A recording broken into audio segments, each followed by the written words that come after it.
at our Wyoming Association of County Officers meetings, which is a big group in Wyoming. So it's the county commissioners, and then the county clerks, the county treasurers, the county assessors, that whole group. And very last question we had in the forum was from a young woman county commissioner from Jackson. And she asked, what are you going to do about the gender wage gap? And the Constitution Party candidate answered first. And he basically said, women need to work harder. And in Wyoming, women can't do the jobs that pay well, like the mining jobs or the engineering jobs. And beyond that, I can't actually tell you what he said because I was so angry. And we have 4 gubernatorial candidates, so it just worked out that I answered that question last. And, the Republican candidate who came after him didn't respond to what he said. The Libertarian candidate didn't, say his remarks were offensive. And then finally it got back around to me. And actually when Rex Ramel, the constitutional candidate, made those awful remarks, there was like an audible gasp in the room. I mean, people just kind of went, because, well, a lot of the county commissioners in Wyoming are men. The county clerks, treasurers, assessors, by and large, are women. So I'd say the room was about 50-50, men and women. And but I think the gasps actually came from the men, too.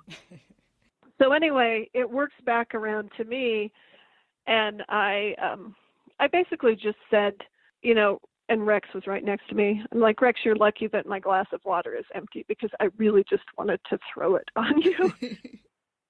And then I basically said he'd insulted me and, every woman in the room. And then at what had been this very staid gathering, I got like a mini standing ovation, and then I went on to answer the question. So that's why we need women at the table, because the other 2 candidates were probably equally offended by what this guy said, but they didn't say anything. They just let it go. And, this idea that women don't work hard, I mean, as I said, my kids are older, but, I remember getting up in the middle of the night with babies and, for years. I have 3 kids. And then, going to being at work by 8 o'clock the next morning and working hard all day. I mean, it's just so offensive.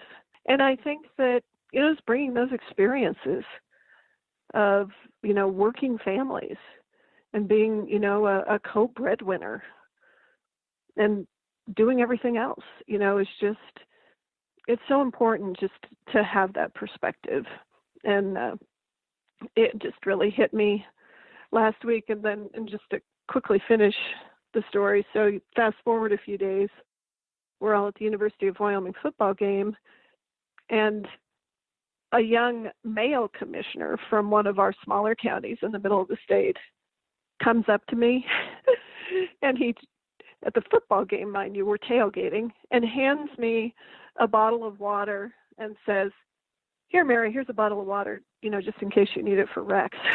And I thought, this is great, because it was a guy, it wasn't, and so I'm like, yes, he, as sort of one of our younger elected men in the state, got it completely, because he and his wife are in business together. They have small children. So anyway, I just really felt, frustrated that there I was again, sitting on a panel as the only woman who's got to, speak up because no one else is saying anything. And then feeling somewhat reassured because, somebody came up to me later and said, you go, girl. So. Yes, I was up in the middle of the night with my 4-year-old last night and at work at 8 o'clock this morning. So I'm right there with you. I think that's so important that we have women just running and then, of course, have women representing us. Right. And I guess I would add that, there are different ways to talk about qualifications, but I'm the most qualified person in the race in terms of breadth of knowledge. And, this idea that I have to be careful about letting people know that so I don't offend somebody is in and of itself offensive. Yeah. Don't sound too smart. So if our listeners would like to help support your campaign, how can they do that? They can reach out, or they can go online to maryforwyoming.com, and they can reach out to me at mary@maryforwyoming.com. I'm pretty accessible, and I'd love to hear from people. All right. Excellent. Well, thank you so much for speaking with me, and thank you for standing up for women. I really appreciate it from all the way out here in Illinois. So, well, and thank you for doing this. I really appreciate it. Best of luck to you. We'll be watching very closely your race for the next not that many days. Not that many days, yes.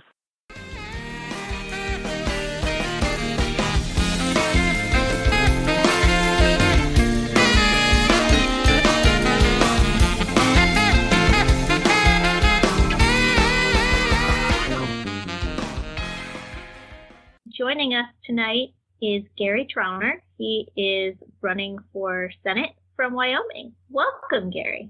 Thanks for having me, guys. Hey, Kelly. Hey, Sophie. Thanks for joining us. So we usually ask candidates to start us off by telling us a little bit about themselves. So who are you and how did you come to be running for Senate? I am just a regular guy with two sons. My wife, Terry, and I have two boys that are 18 and 25 right now. And I tell people that they basically forced me to run. They're looking at the future and they're darn worried, as they should be. So a little bit of history. I've been out in Wyoming for about 30 years, and I am a business guy. I'm sort of an entrepreneur, have a financial background. I started a bunch of companies. And in 2006, I saw that things weren't working the way I thought they should. So I decided I had never run for anything more than school board. And I decided that I was going to run for U.S. House. We're the least populated state in the country. So there's only one member of the U.S. House. It's a statewide race, like a U.S. Senate race. And with no experience and just my willingness to knock on doors and raise a couple of bucks, we came within less than half a percentage point of maybe taking back Dick Cheney's old seat and winning the biggest upset in the cycle. So had some experience, went back to real life, was the COO of a hospital here, coached my kids in sports, raised our two cats that my wife and I love to have. And, didn't think I would be doing it again until, in all seriousness, my kids started talking about how things were not going the way they needed to go and someone needed to step up. And it's been a long time in Wyoming. And I'm frankly the only person who's come close at the federal level in the last 25 years. And, they didn't have to twist my arm too hard, honestly. So let's talk a little bit about campaigning in Wyoming. As you mentioned, it's the least populated state, but it's a fairly big geographic region. So there's a lot of places you have to get to the people. So what are the kinds of things you've been doing as you've been going around the state? How are you trying to sort of reach the voters? Right. So there is this saying about Wyoming that it's a really small town with really long streets. And I think that to give you an idea geographically, there's no intrastate airfare. So you have to drive everywhere.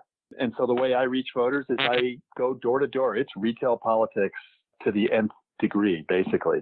I go into our small towns. I mean, the biggest town or city that we have in the state is Cheyenne. It's about 60 or 65,000 people, same with Casper. And after that, it drops off pretty precipitously.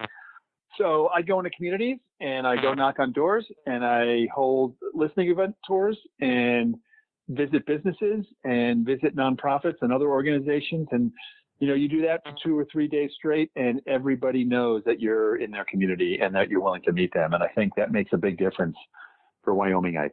We're doing a lot of stuff on social media in terms of outreach as well, but I think there's no replacement for sort of face-to-face, door-to-door retail, letting people know who you are. It's really, in our state, I don't know that there's an expectation that that's the way it's going to be, because clearly not everybody does that. But I think there's a pleasant surprise when people do know you're doing that, because I think it shows them you care. So, we're reaching out both digitally and in person. Really, that's kind of the way it works. And what are you hearing from people as you do that? Are people receptive to your campaign? Are there certain issues that they're really concerned with? Right. Well, we know Wyoming is a relatively pretty red state in general. So I try not to get delusional from anecdotal contact. But I think based on how I did last time around, which, basically I needed to change 500 more minds in '06 to win, we're being received really well. And, it's clear to me a couple things. Number one, from an issue perspective, healthcare is number one. It's what I hear about the most. It's what concerns people the most. We actually have the highest premiums in Wyoming of any state in the country. We've only got one insurer, Blue Cross Blue Shield of Wyoming, because of our low population base and because of our geographic rural nature. It's just super expensive to provide health care, along with the fact that you've got folks up in the Senate right now that are doing everything they can to destroy and destabilize the healthcare system as it exists today for reasons that I can't fathom. So healthcare is number one. I also hear a lot about term limits. It's really kind of interesting. And, people, Wyoming, as you can imagine, it's the West, and people have a healthy, as I say, they have a healthy distrust of the federal government bordering on complete hatred. So, people are fed up with DC, and I think they know the dysfunction. Frankly, my hashtag or slogan is country before party, because I like to tell people I'm proud of the party that I belong to, but I'm not running because of that party. I'm running because I want to make a difference for my kids' future and for everyone's future. So education's a big issue. Public lands are a big issue here in Wyoming. A lot of public land. There's one thing that everybody loves to do in Wyoming, and that's play outdoors. Hiking, fishing, hunting, biking, you name it, people do it here. And when they can't have access to their public lands to do those kinds of things, they get kind of ornery. So I'd say those are probably the main things right now.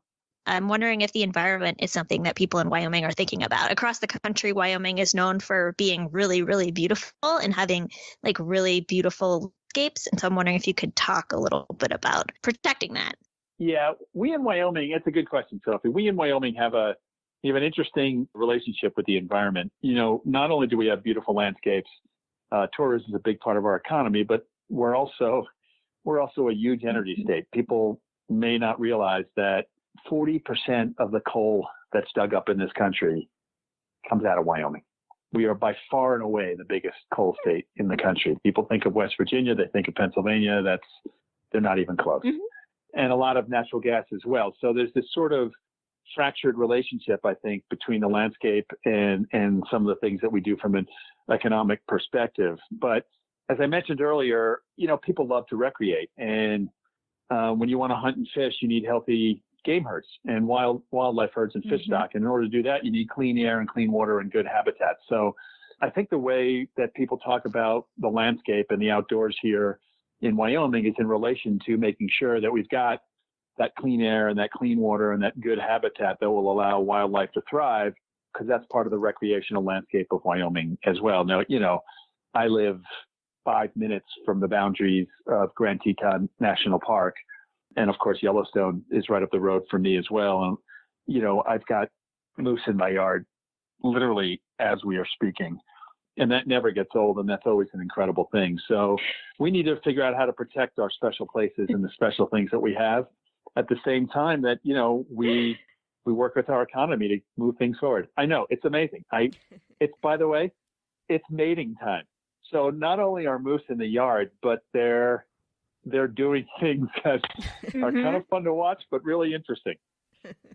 On your website, you talk some about guns and public safety as an issue. And, of course, Wyoming has a very high rate of gun ownership. And I know that guns are really important to Wyomingites. So can you talk a little bit about that balance between, having the freedom to own their guns and to use their guns for things like hunting, but, at the same time wanting to maintain public safety?